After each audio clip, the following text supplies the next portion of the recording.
Hello everyone, Sangeeta's ব্লগে আরও একটি নতুন ভিডিওতে তোমাদের অনেক অনেক স্বাগত জানাই। আশা করি তোমরা ভালো আছো, সুস্থ আছো। আমিও ভালো আছি, সুস্থ আছি। এই ভিডিওটি পৌষ সংক্রান্তির ভিডিও। পিঠে পুলি পায়েস খেতে হবে যে, তো তার জন্য সব কিছু রেডি করে নিয়েছি। শুধু সময়ের অভাবে ভিডিওটা এডিট করতে দেরি হয়ে গেছে। তো ভিডিও শ্যুট করব, তোমাদের সঙ্গে শেয়ার করব না, সেটা তো আর হয় না। আর তোমাদের সঙ্গে শেয়ার না করলে সত্যিই আমার ভালো লাগে না। তো দেখুন, এদিকে নারকেল কুড়িয়ে নিয়েছি, এদিকে সাঁচের পিঠের চাল ভেজানো ছিল, সেটাকে পেস্ট করে নিয়ে এটাকে একটা ব্যাটার তৈরি করে দিয়েছি নুন দিয়ে। জাস্ট নুন আর জল দিয়ে একটা ঘন মিশ্রণ তৈরি করে নিয়েছি। হ্যাঁ, আমি কিন্তু আমার পরামর্শে কিছু করিনি, মা বলে দিয়েছে তবেই কিন্তু আমি করতে পেরেছি। কারণ অধিকাংশ জিনিস আমি কিছু জানিই না, কিছুই জানি না। আমি সব কিছু মায়ের কাছ থেকে শুনে নিয়ে তবেই কিন্তু আমি করতে পেরেছি। আর অদ্ভুতভাবে আমি মায়ের কাছ থেকে না শুনে করলে জানি না কেন সব কিছু গণ্ডগোল হয়ে যায়, ঘেঁটে পুরো হয়ে যায়। আমি যখন মায়ের কাছ থেকে শুনে নিই তখন খুব সুন্দর হয় জিনিসটা।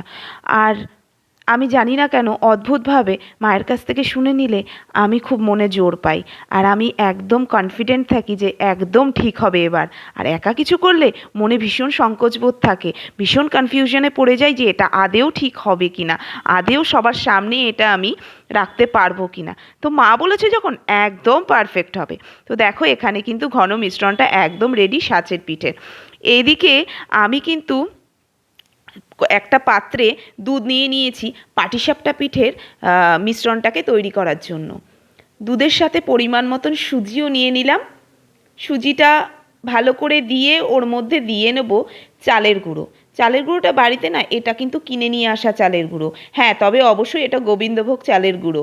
বেশ দারুণ সেন্ট, খুব সুন্দর সেন্ট, দারুণ, মানে কি বলে বোঝাতে পারবো না, এত সুন্দর গন্ধ। জাস্ট প্লাস্টিকটা খোলার পরে গন্ধটা করছিল, খুব ভালো লাগছিল। তো মিশ্রণটা খুব ভালো করে গোলা তৈরি করে। আর একটা মজার বিষয় কি জানো তো, মা বলল যে পিঠেগুলো সব আমি করব, তুমি শুধু আমাকে গুছিয়ে দাও, পিঠেগুলো সব আমি করব। আমি বললাম, মা তুমি পারবে? এতক্ষণ দাঁড়িয়ে তোমার চলতে ফিরতে কষ্ট হয়, এতক্ষণ দাঁড়িয়ে থেকে তোমার পিঠে করাও খুব মুশকিলের ব্যাপার। তখন বলল, সব পারবো আমি, তোমাদেরকে করে খাওয়াই, তোমরা তো খেতে চাইছো, তো তোমরা যদি ভালো খাও আমার করতে তো কোনো অসুবিধা নেই, আমি সব পারবো। সত্যি শুনে না মনটা যেন আরও বেশি ভালো হয়ে গেল। এদিকে কিন্তু সে পুরো মানে নারকেলের যে ছেইটা তৈরি করা পাটিসাপটার পুরোটাই তৈরি করে নিয়েছে। এদিকে আমাকে বলল, চালের গুঁড়োটা হালকা করে একটু ভেজে দাও, ভেজে আমাকে একটু মেখে দাও এটা। তো আমি তাই করলাম। মাখার পরে এদিকে কিন্তু মা সাঁচের পিঠেটা তৈরি করছে, এদিকে আমি আবার ওই পুলি পিঠে চুষি পিঠে বানানোর জন্য গোলাটাকে তৈরি করছি। গোলা কিন্তু অলমোস্ট ডান, একদম তৈরি হয়ে গেছে। বাড়িটার মধ্যে যেন কেমন যেন একটা উৎসব উৎসব লাগছিল। আমার তো ভীষণ ভালো লাগছিল, শাশুড়ি বৌমাদের মিলে চুষি পিঠে চুষে বানানো, এদিকে এদিকে মা হচ্ছে পুলি বানানো, অসাধারণ পুলি বানাচ্ছিল। তো মনটা যেন এত ভরে গেছিল, ভাবতেই পারিনি দিনটা এরকম উৎসব উৎসব লাগবে।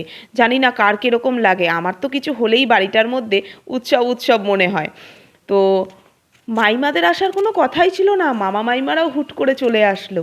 হ্যাঁ, হুট করে এসে বাড়িটা আরও জাঁকজমকে ভরে দিল। বাড়িতে দেখবে দুজনের জায়গায় চারজন হলে বেশ জমজমাট হয়ে যায়, এত ভালো লাগে। আর সত্যি আমার বাড়িতে লোকজন আসবে আর আমার ভালো লাগবে না, এটা তো হতেই পারে না। তাদের দেখে তো বেশ খুশি হয়ে গেলাম। আরও অদ্ভুতভাবে এসে সঙ্গে সঙ্গে মাইমা বলল, পাটিসাপটা পিঠেগুলো আমিই বানাচ্ছি, কিছুটা মা বানালো, কিছুটা মাইমা বানালো। পুরো সময়টার না চার চাঁদ লেগে গেল। আর আমি তো একটা করে সব হচ্ছে, মাইমা বলছে টেস্ট করো, আমিও টেস্ট করছি, ঘুরছি ফিরছি খাচ্ছি, উফ কি মজা লাগছিল। আর কী যে মজা আমি নিচ্ছিলাম সেদিনকে, আমি বলে বোঝাতে পারবো না। এদিকে শাশুড়ি মা পায়েস পুলি পিঠে বানাচ্ছে, এদিকে পাটিসাপটা পিঠে মাইমা বানাচ্ছে, এত ভালো লাগছিল আমার, সত্যি বলে বোঝানোর মতন না। মাইমা এদিকে পাটিসাপটা পিঠে ভাজছে আর গ্যাসের সামনে না জাস্ট হুমড়ি খেয়ে পড়ে আছি, কখন তৈরি হবে আর কখন গরম গরম খাবো। মাইমাদের আসার কিন্তু কোনো ঠিক ছিল না, হুট করে আসলো।